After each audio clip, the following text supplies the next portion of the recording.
Welcome to Keep Africa Trading, a video podcast by TradeMark that discusses matters trade and trade facilitation all across the African continent. And today, what a pleasure to be joined by Maria Karuru, Head of Sustainable Trade within the Program Delivery Hub at TradeMark. What a pleasure to have you, Maria. Thank you, Kara. It's good to be here.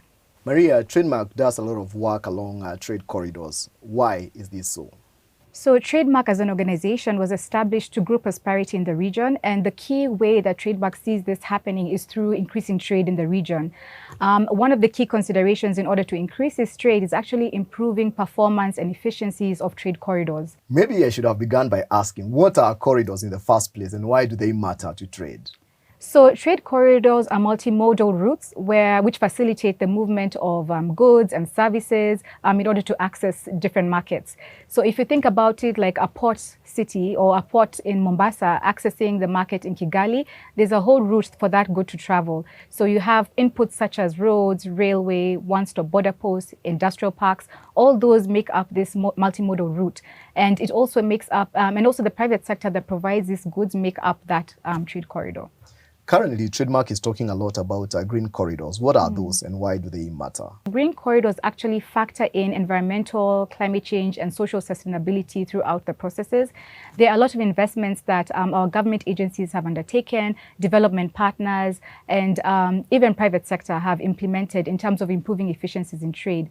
So when you talk about green corridors, it's how these corridors are made more resilient to climate change and how even the impact on climate change is minimized or mitigated against. So there are two approaches to green corridors where there's climate mitigation and climate adaptation. Thank you very much, Maria. You've mentioned about climate resilience on infrastructure project. What exactly is that? So climate resilience is really trying to protect or adapt the transport infrastructure from the impacts of climate change. As we know, in the African continent, we are the most susceptible and most vulnerable to some of the extreme weather conditions that are coming up as a result of climate change. So how do we ensure that our ports, that our roads, that all the transport infrastructure that we have is actually adapted and actually is made resilient to some of these shocks? So that's what we mean by climate resilience. Makes a lot of sense. Let me ask, how is TradeMark supporting to green the corridors in the region? So in terms of greening the corridors, we work very closely with the different partners. We work closely with the Northern Corridor and Central Corridor Trade and Transport Authorities. We have a green corridor strategy that really seeks to develop some interventions and activities that can actually support in making trade more inclusive, more resilient, and follow a low carbon pathway. So we have about 4 pillars in this strategy. One of them is climate change policy frameworks, working with regional economic communities and different partners to review our climate change policies with regards to trade and transport sector. We also have a second pillar, which works on increasing resilience of our transport infrastructure, working on ports, working on logistics operations, and also encouraging the shift from road to rail and other modes of transport, such as inland waterways. And then the third area is actually supporting the private sector. The private sector has a lot to do in terms of climate change management. So working with the private sector to ensure that they're more competitive in terms of green competitiveness, green certification, and strengthening that whole green economy.